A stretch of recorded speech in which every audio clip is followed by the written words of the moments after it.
Sha Lin, Prince of Persia meets Chinese Bowman, the new Paladins champion, is finally available to play on the public test server with the rest of the OB37 patch. It isn't available yet on live, but Drybear said they were hoping to release it tomorrow.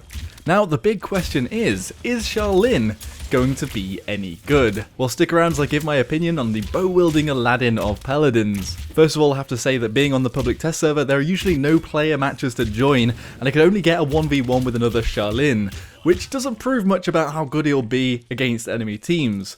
But I did get some bot footage, and although it's not as great, it does show some tactics that might develop. So let's start by breaking apart the abilities and seeing how they actually play out in the game and some strategies people might use.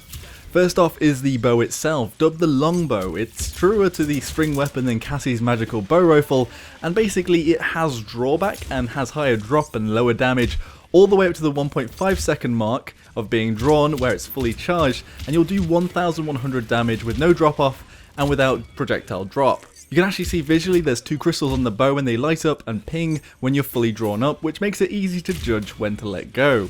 There isn't a headshot multiplier, which means you won't have as much of a raw potential one shot as Kinessa, but the bow doesn't need to reload, so it'll be consistently firing, and drawing the bow back doesn't interrupt your passive healing out of combat, meaning you can be ready at all times to fire without losing your heal.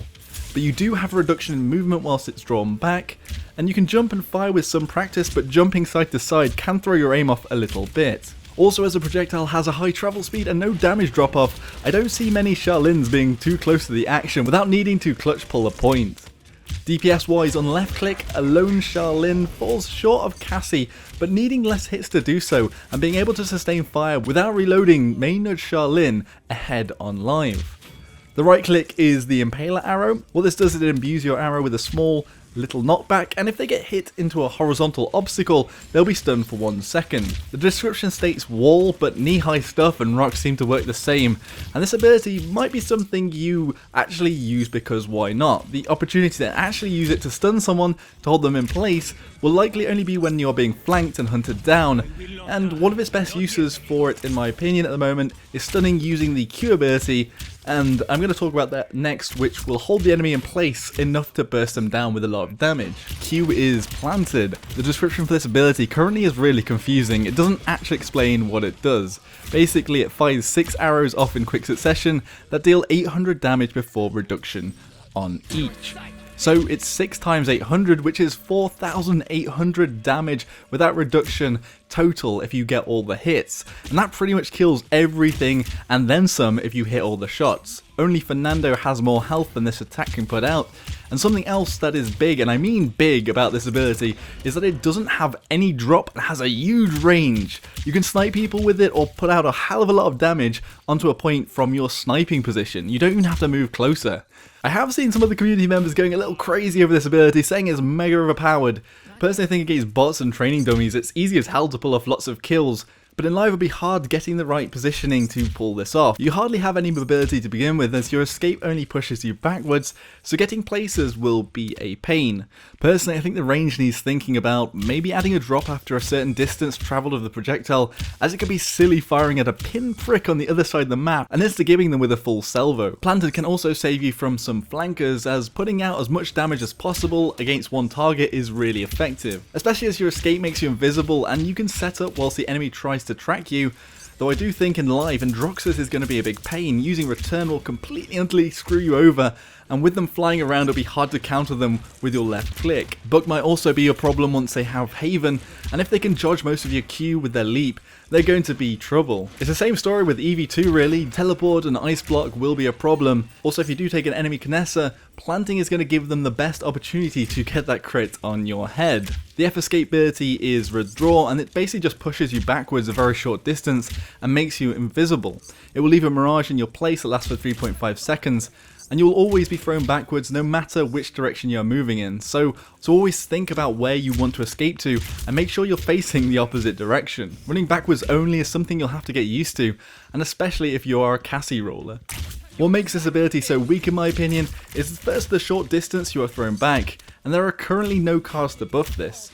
Secondly, even though you go invisible, your enemy will either be able to guess where you are or be in range to see you as you are so close by to be detected. If someone buys Illuminate, then well, you're kinda screwed. What is good is using this ability whilst you're sniping on the high ground, as it gives you a chance to move away without the enemy being too close to you. It also allows you to engage enemies from an unknown location, whereas Kinessa to snipe needs to show off her location and makes herself vulnerable. Don't expect it to save you from any flankers though, or help you if you're caught in a point brawl. Finally, the ultimate is Heat Haze, which allows you to enter stealth, increases move speed by 30% and gives you 50% extra draw speed for 8 seconds.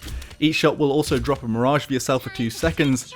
And okay, this one for me is a bit meh in my opinion. It basically gives you damage output and confusion, but as the mirages are static, and the times you usually use an ultimate are in clutch point attacks, you'll probably be close in on the action, and like I mentioned before, you have little mobility, and will still likely be picked out as the moving Sha Lin in the crowd, and you are very squishy. I mean, it sounds overpowered, but I don't think it'll be able to change the tide like something like Barrage or Barracks ulti. In short, from all the abilities, I think the Q plant spam could be real once it goes live, but it will be really hard at higher ranked matches to position for it, although currently the range and no drop is quite over the top and maybe that'll be changed, and the escape is pretty rubbish and the ability is pretty limited and might mean you want to go for movement speed in your item build, even if you're tempted by Chronos to cool down your plant. Impaler Arrow also doesn't push back too much and will only impale in specific locations, and also I'm not 100% convinced by the ultimate, but perhaps in the right hands it might be a terror in the arena. And whilst you see all the Sha Lin footage against bots and me owning shit up, I did also play as Kinessa to see how they stacked up as snipers, and I pretty much performed the same with Kinessa, so maybe that shows how bad the bots are. The cards are actually somewhere I'm also unsure will have a massive impact on build choices, and there's nothing really obvious like Cassie's roll build resets. One big one though is Wonderlust, which can base increase movement speed by 5, 10, 15, 20% at each level, and it's important because you're slowed so much when drawing back and aiming a bow, but also you have little escape. I feel stacking movement speed and jumping might lead some bunny hopping players. On the armor slot there's also Swagger, increasing HP by 50, 100, 150, 200 at each level, as you have a paltry 2000 to begin with, making you very squishy. Poise gives crowd control reduction 5, 10, 15, 20%, but if you're close enough to get stunned in a fight then you probably aren't in great straits anyway, and are in some sort of melee or brawl that you don't expect to win. Then Bullseye reduces all cooldowns by 10, 20, 30, 40% upon elimination. I think this one might make it into the meta to help along your Q plant spam. On Impaler, the right click, there's a recharge rate of 5, 10, 15, 20% card, Quicksand. Run them down gives you 10, 20, 30, 40% movement speed after you hit with it, which could also add to the movement meta, but why would you run after you have them stunned? I'm not entirely sure. Skewer, which also reveals enemies for 1 second with a hit from Impaler. Again, there's only 2 invisible heroes at the moment, so it might not be that useful. And Strike True heals 50, 100, 150, 200, which could be your heal, but isn't quite as useful as something like Cassie's Lifesteal that can be combined with a reset and used over and over again. On Planted, there is Daring Escape, which gives you 10, 20, 30, 40% extra movement speed after using it, and it could be useful to escape enemy fire that has turned to you whilst you are stuck in place. Grounded heals you 50, 100, 150 and 200 HP per second whilst planted, and could be quite a big card to win face-to-face duels with an enemy flanker.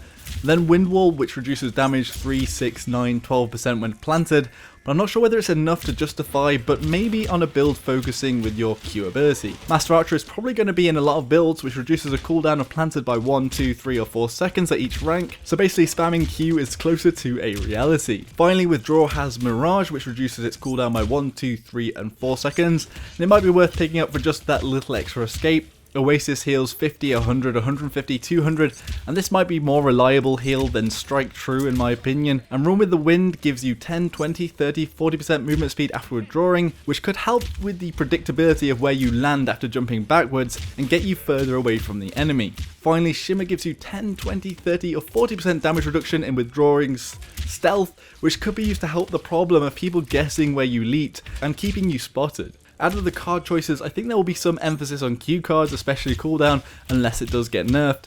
But there is nothing obviously big that I think will completely shake up the character's meta, but I am looking forward to seeing what the builds come out with and how they really pan out in live. In conclusion, while Sha Lin isn't out quite yet, and changes may very well occur, He is panned for tomorrow by Drybear, so in my opinion, as he stands, he is probably a more viable sniper choice to Knessa, as Sha Lin has his stun, and planted can even be useful in those clutch close quarters fights that Knessa is mostly locked out of. I do think the range and accuracy of the Q is a little powerful at the moment, but how good it will turn out in live, we will just have to see, and whether that's tweaked or not, who knows. So what do you all think about Sha Lin? Are you looking forward to the release? Will he perhaps become your main? And be sure to let me know in the comment section below. If you thought this video was fully drawn, give it a like. If you thought it was a load of Bowman propaganda, give it a dislike. And subscribe for more Paladins guides, news and more. Thank you all very much for watching. Until next time, Joshino.